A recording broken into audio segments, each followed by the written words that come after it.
I always knew I was second best in my parents' eyes. Growing up, my brother Alex was their golden child while I became the family disappointment despite my efforts. The only person who truly saw me was my sister Hailey.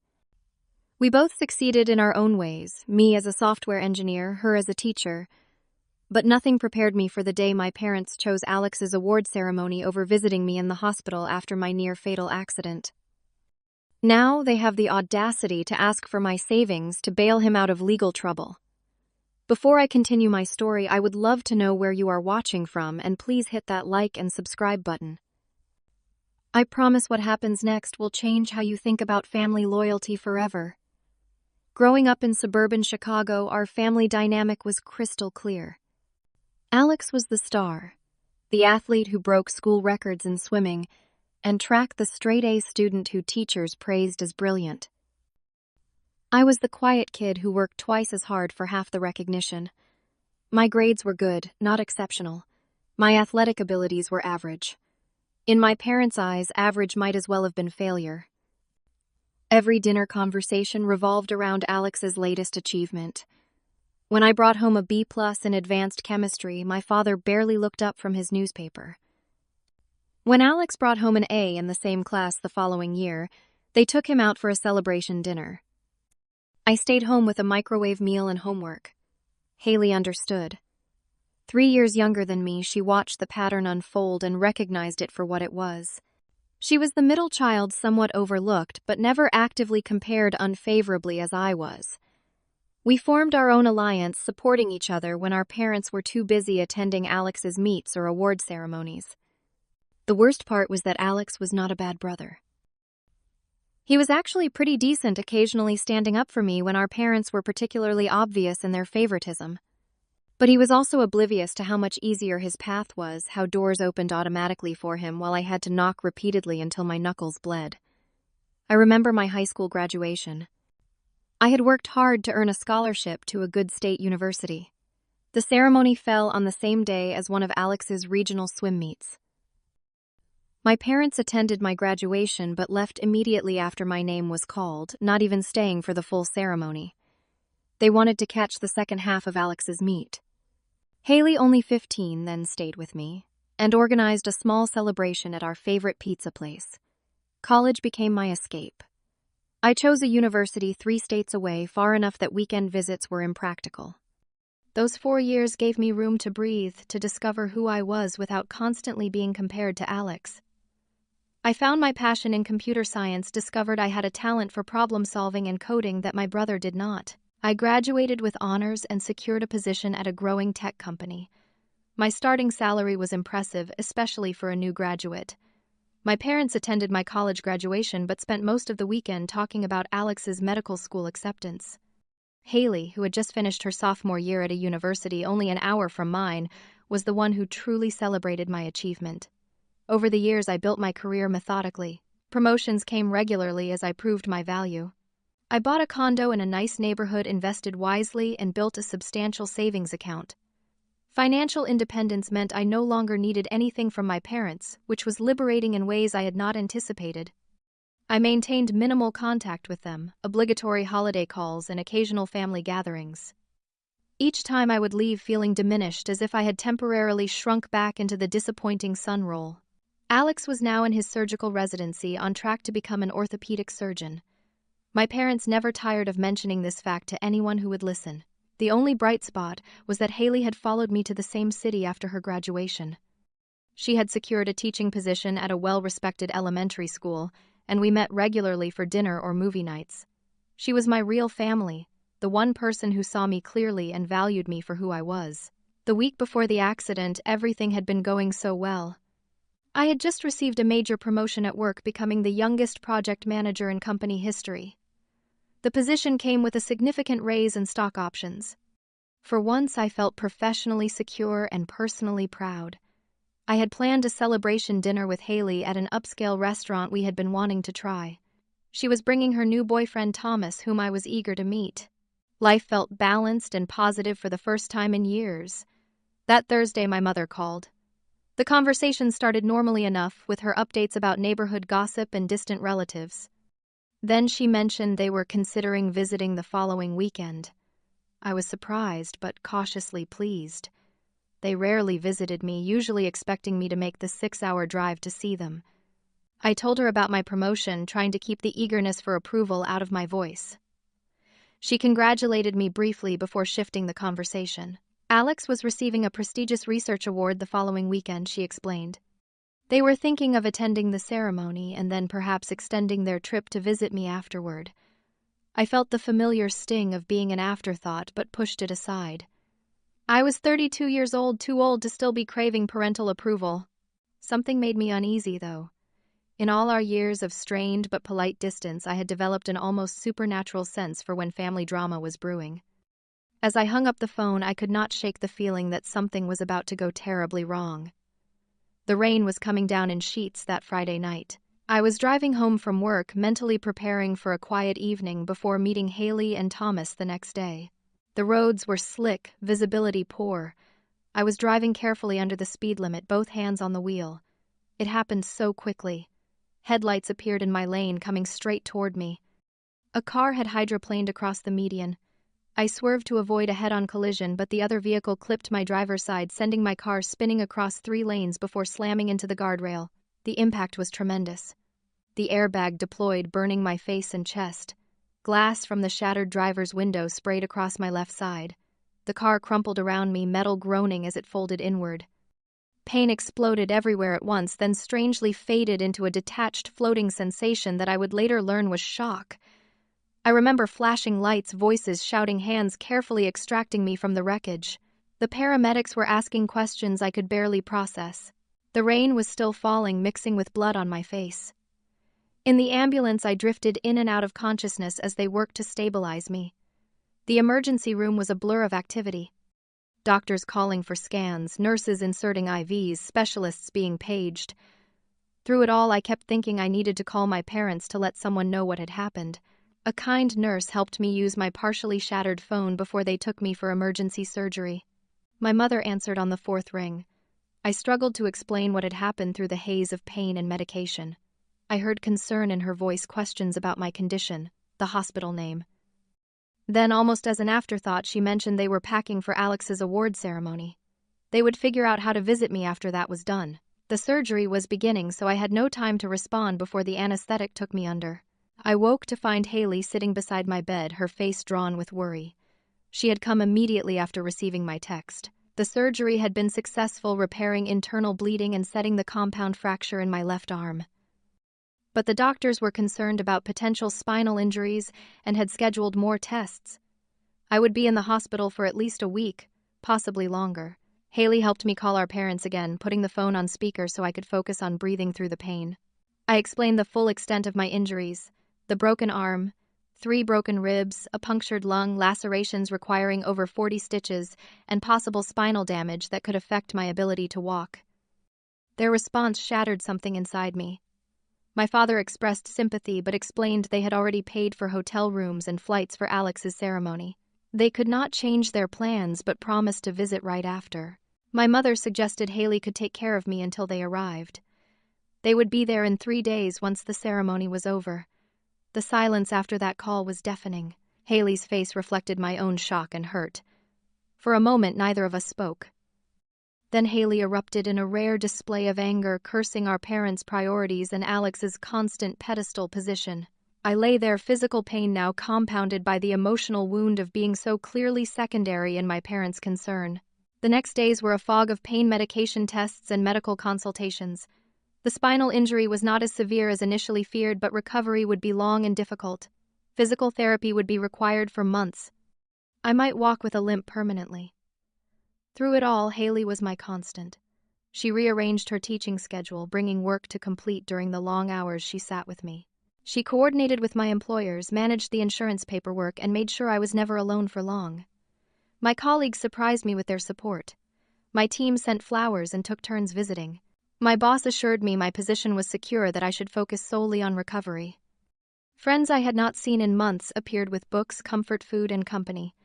My parents called once briefly to check in. They were at Alex's ceremony and I could hear clapping in the background as my mother explained they were about to go on stage with him. The call lasted less than 2 minutes. By the time they finally arrived at the hospital 3 days later, the initial crisis had passed. I was in less acute pain though, still heavily bandaged and unable to move much without assistance. They brought Alex with them, turning what should have been a visit focused on my condition into a recap of his award acceptance speech. My mother fussed with my pillows while describing the prestigious doctors who had attended the ceremony. My father commented that at least the accident had happened after my promotion, so my job was secure. Neither seemed to grasp the gravity of what had occurred or how their delayed response had affected me. Alex, to his credit, seemed uncomfortable with the situation. He examined my chart with professional interest, asking more pertinent medical questions than our parents had. But even his concern was filtered through his medical student lens, as if I were an interesting case study rather than his injured brother. Hailey remained protectively at my side, her responses to our parents growing increasingly curt as they continued to downplay my situation. When my mother compared my recovery to the importance of Alex's achievement, suggesting both were significant family events, Hailey finally snapped. She asked them directly how they would have responded if it had been Alex in the hospital bed and me receiving an award. The uncomfortable silence that followed was answer enough. They left shortly after, promising to return the next day. They did not. My recovery was neither quick nor easy. The physical pain was constant at first, gradually diminishing to occasional sharp reminders when I moved too quickly. Physical therapy was grueling progress, measured in tiny increments that felt insignificant in the moment, but accumulated over time. I returned to work after 8 weeks, initially on a part-time remote basis. My team had kept projects moving in my absence, a testament to the systems I had put in place. My boss remained supportive, allowing me flexibility as I continued rehabilitation. Through it all, the emotional distance from my parents widened into a chasm. They called occasionally, always brief conversations that skimmed the surface of my recovery before turning to news of Alex's residency successes. I answered less and less frequently, allowing calls to go to voicemail, responding with short texts when I bothered at all. Hailey remained my rock, checking in daily even after I returned to my condo. She brought groceries, drove me to physical therapy appointments, and never once made me feel like a burden. Our bond, always strong, deepened further through this shared experience of parental disappointment. I also drew closer to my colleagues who had shown such unexpected support. Weekend gatherings, game nights, and casual dinners became regular occurrences. I found myself surrounded by people who valued me for my actual qualities rather than measuring me against an idealized sibling. Financially, the accident had been costly despite good insurance. I was grateful for the prudent saving habits I had developed, allowing me to weather the medical bills and reduced income during recovery without financial strain. I continued to build my savings, increasing my retirement contributions and investment portfolio. 6 months after the accident, I was physically much improved. The limp was barely noticeable except when I was tired. I had regained most function in my arm, though certain movements would always be restricted. I had adapted to the new limitations and found workarounds where necessary. The emotional healing was progressing as well, aided by weekly therapy sessions where I finally addressed the long-standing family dynamics that had shaped my self-perception. I was learning to separate my worth from my parents' assessment of it, to recognize my own achievements without needing their validation. Then came news of the scandal. It began with a small item in the business section of a national newspaper, an investigation into fraudulent investment practices at a medical technology startup. Alex's name appeared in the 3rd paragraph as the company's medical advisor and minority stakeholder. Over the following weeks, the story expanded. The company had been falsifying clinical trial data to attract investors, promising revolutionary medical devices that either did not work or did not exist. Millions of dollars had been misappropriated. Criminal charges were pending against the founders and key advisors, including Alex. I followed the story with detached interest at first, then increasing concern as Alex's role became clearer. According to the reports, he had leveraged his medical credentials to lend legitimacy to the company's claims, signing off on falsified research he should have recognized as fraudulent. Whether through greed or negligence, he was deeply implicated. My parents did not call immediately, which surprised me. Hailey, always more connected to family news, filled me in. Our parents were in denial, convinced Alex had been manipulated by the company founders. They were frantically consulting attorneys, liquidating investments to cover his mounting legal fees. Hailey had done her own research, reading court filings and investigative reports. She believed Alex had been a willing participant seduced by the startup lifestyle and potential wealth. His prestigious medical background had been a key asset in the fraud, and prosecutors were unlikely to view him as an innocent dupe. 3 months into the scandal, with Alex facing arraignment on multiple federal charges, my parents finally contacted me. They requested a meeting at my condo, arriving looking haggard and aged beyond the 9 months since I had last seen them. They sat stiffly on my couch, accepting the coffee I offered with trembling hands. My father began with awkward inquiries about my recovery, my mother commenting on my apartment as if seeing it for the first time, though they had visited briefly years before. Finally, they reached the purpose of their visit. Alex's legal situation was dire. His assets had been frozen. The top-tier law firm they had retained required a substantial retainer. Beyond legal fees, there would likely be fines and possibly restitution to defrauded investors. They had exhausted their own resources, liquidating investments and taking a second mortgage on their home.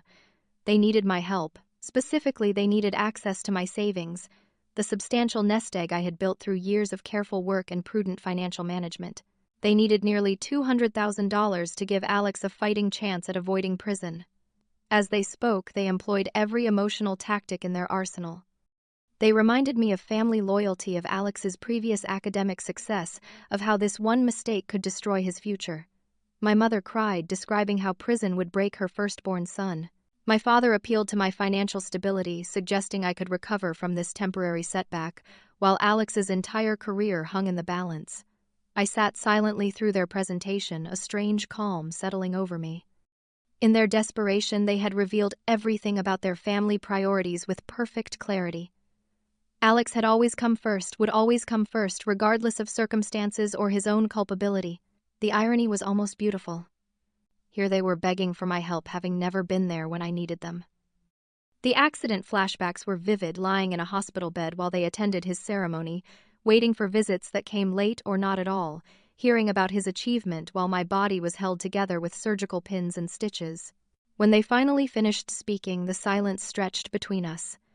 I carefully set my coffee cup down, organizing my thoughts before responding. The calm that filled me was not anger but clarity, as if I were seeing our family dynamic clearly for the first time. I looked directly at my father and asked, "Do you remember when I was hospitalized after the car accident last year?" The question clearly caught him off guard. He nodded slowly, eyes darting to my mother. "I almost died," I continued evenly. "The doctors told you I might not walk again. And you chose to attend Alex's award ceremony instead of coming to the hospital." "That was different," my mother interjected. "We had commitments, plane tickets. We came as soon as we could." 3 days later, I corrected. "I was in surgery while you were clapping for Alex. Now you want me to empty my savings account to save him from the consequences of his own actions." My father leaned forward, face flushing. "This is not about past grievances. Your brother made a mistake, but his whole future is at stake. He could go to prison."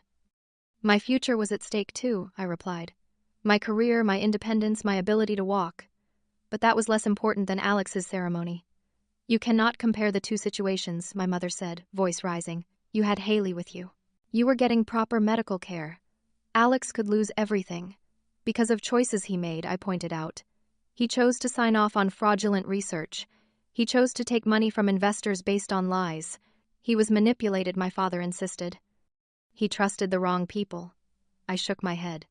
"The indictment says otherwise. He knew exactly what he was doing. He just never thought he would get caught." My mother began crying in earnest now, those tears that had so often made me give in during childhood disagreements. "How can you be so cold? This is your brother we are talking about." "Yes, my brother who barely visited me in the hospital. My brother who has benefited from your favoritism our entire lives. My brother who had every advantage and still chose to commit fraud." My father stood abruptly. "I cannot believe how selfish you are being. After everything we have done for you." The laugh that escaped me was genuine if bitter. "What exactly have you done for me? When have you ever put me first? Name one time." The silence was damning. They exchanged glances, searching for an example and coming up empty. "The answer is never," I said quietly. "I have built my life without your support. I recovered from near death without your help. I am not using my hard-earned savings to bail out the son you actually care about. "That is not fair," my mother whispered. "No, it is not," I agreed. "None of this has ever been fair. But I am done trying to earn a place in this family." My answer is no. Alex can face the consequences of his actions just like I had to face the consequences of a drunk driver's. My father's face hardened. "If that is your final answer, you may no longer consider yourself part of this family." I looked at him steadily. "Dad, I have not been truly part of this family since Alex was born. This changes nothing except that we are finally acknowledging the truth." They left shortly after, my mother in tears, my father in cold fury. I stood at the window watching them drive away, expecting to feel grief or regret.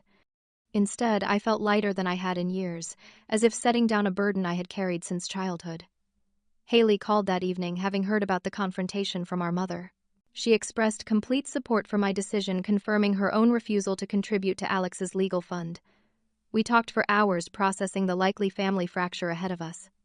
For the first time, we discussed the possibility of holiday celebrations without our parents, of building traditions that included only people who genuinely cared for us. The legal proceedings moved swiftly after that. Alex eventually accepted a plea deal, receiving a 3-year sentence in a minimum security facility, plus substantial financial penalties.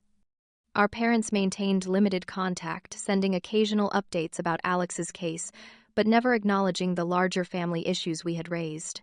The months that followed were surprisingly peaceful. I continued therapy, working through the complex emotions surrounding family obligation and self-worth. I received a significant promotion at work, moving into a director-level position with even greater responsibility and compensation. I began dating Sophia, a graphic designer I met through friends who understood family complexity from her own experience with divorced parents. Hailey remained my strongest connection to the concept of family. She became engaged to Thomas, and I was honored when she asked me to walk her down the aisle in our father's place. We spent holidays together, creating new traditions that focused on joy rather than obligation.